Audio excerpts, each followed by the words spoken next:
Шымкентте танысының қолынан қаза тапқан 21 жастағы қыздың ағасы желіде жағдайға қатысты үн қатты. Сондай-ақ қыздың туыстары мен құрбылары мән-жайды баяндады. Бұл туралы sn.kz ақпарат порталы хабарлайды.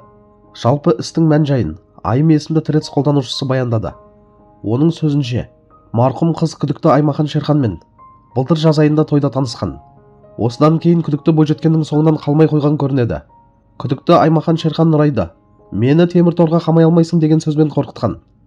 Марқұм Нұрай күзгі семестр басталғалы бұрынғыдай күліп жайнап жүрмейтін болды. Оған Аймахан Шерхан себеп.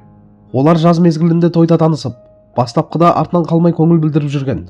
Алайда уақыт өте келе Нұрайға психологиялық қысым көрсетіп, қоқан-лоққы жасай бастаған. Ақырында қыздың да, ата-анасының да айқын қарсылығына қарамастан, Нұрайды Алматы қаласынан Шымкентке күштеп алып қашқан делінген жазбада. Десе де марқұм Нұрайдың туыстары қызды ол үйден алып кеткен. Қызды күдіктінің үйінен туыстары алып кеткенімен, осы оқиғадан кейін Нұрайдың өмірі тозаққа айналды. Аймахан Шерхан ұзақ уақыт бойы сталкингпен айналысты. Нұрай оның нөмірін бұғаттаған кезде құрбыларына жазған. Құрбыларына қайта-қайта мазалап хабарласып, әлеуметтік желідегі парақшалар арқылы Нұрайдың әр қадамын аңдыған. Нұрай бұл әрекеттерді скриншоттап, дәлел ретінде жинаған. Алайда полицияға арыз жазған кезде оның арызы тиісті түрде қарастырылмаған, дейді желі қолданушысы. Марқұм қыз полицияға арыз жазған кезде күдікті оған «Мені темір торға қамай алмайсың» деп айтқан екен. Қылмыскердің өзі ашық түрде «Мені темір торға қамай алмайсың» деп айтқан. Ол Нұрайдың сабақ кестесін анықтап, оқу орнына келіп, қорқытып үркітіп жүрген. Айтқан сөздері мен жазбалары оның психикалық тұрғыдан қауіпті тұлға екенін айқын көрсеткен. Қатты қорыққан қызды сабаққа ағасы алып барып, күтуге мәжбүр болған. Өкінішке қарай барлық ескерту белгілеріне, дәлелдерге, арыздарға қарамастан, бұл іс құзырлы органдар тарапынан уақытында тоқтатылмады. Нәтижесінде бұл оқиға қасіретті аяқталып, Нұрай Аймахан Шерханның қолынан қаза тапты, дейді Айым есімді қыз. Сондай-ақ ол құзырлы орган өкілдерінен істі әділ тергеп, дұрыс шешім шығаруды сұрады. Біз қылмыскерге Қазақстан Республикасының қылмыстық кодексі бойынша алып қашу, мәжбүрлі некеге итермелеу, сталкинг, қоқан-лоққы көрсету, адам өлтіру баптары толық көлемде қолданылып, ең жоғары жаза тағайындауды талап етеміз. Сонымен қатар, Нұрайдың арызын қабылдамаған, тиісті шара қолданбаған полиция қызметкерлерінің әрекетіне құқықтық баға беріліп, олар да жауапкершілікке тартылсын. Бұл бір адамның емес, бүкіл қоғамның қайғысы.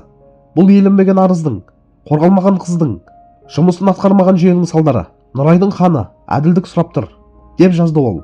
Сондай-ақ марқұм Нұрайдың құрбысы да жағдайға үн қатты. Қайтыс болған қыз менің бала кезден бергі құрбым. Серікбай Нұрай, ол 2004 жылы туған, небәрі 21 жаста еді. Өмірі енді ғана басталған, арманы, жоспарлары бар. Болашағы алда тұрған жас қыз кісі қолынан қаза тапты. Мәліметке сәйкес, оның денесіне 8 жерден пышақ сұғылған. Мұны қалайша оқыс жағдай немесе жай жанжал деп атауға болады. Бұл айуандық, қатыгездік. Кей адамдардың Нұрайды кінәлап, өзі себеп болды, өзі сондай болған деп айтуы ауыр тиді. Ақиқатын толық білмей жатып, өмірден өткен адамның артынан осындай ауыр сөз айту үлкен күнә, дейді қыз. Марқұмның құрбысы Нұрайдың мектепте үздік оқығанын, тәрбиелі, ұяң қыз болғанын айтты. Нұрайды бала кезінен білемін, мектепте үздік бітірді. Ешқашан жаман әдеттерге, зиянды ортаға әуес болған емес. Өте жуас, ұяң, тәрбиелі қыз еді. Қолынан келсе, біреуге көмектескісі келіп тұратын, жүрегі таза, ниеті түзу қыз болатын. Нұрай күдіктіге жоқ деп, қарым-қатынастан бас тартқан, өз шекарасын қорғаған.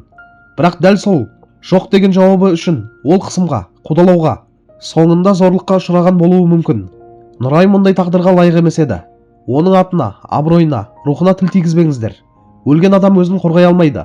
Бірақ біз оны танығандар, оның шындығын айтуға міндеттіміз, деп жазды марқұмның құрбысы. Қадірлі көрермендер, бұл оқиғаны оқыған кез келген адамның жүрегі ауырады. Жас қыздың өмірі осылай үзіліп кеткені орны толмас қасірет.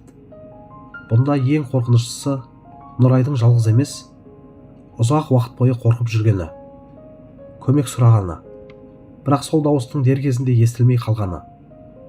Қыздың жақындары мен құрбылары айтып отырған жайттар бір адамның тағдыры ғана емес, қоғамдағы үлкен олқылықты көрсетіп отыр.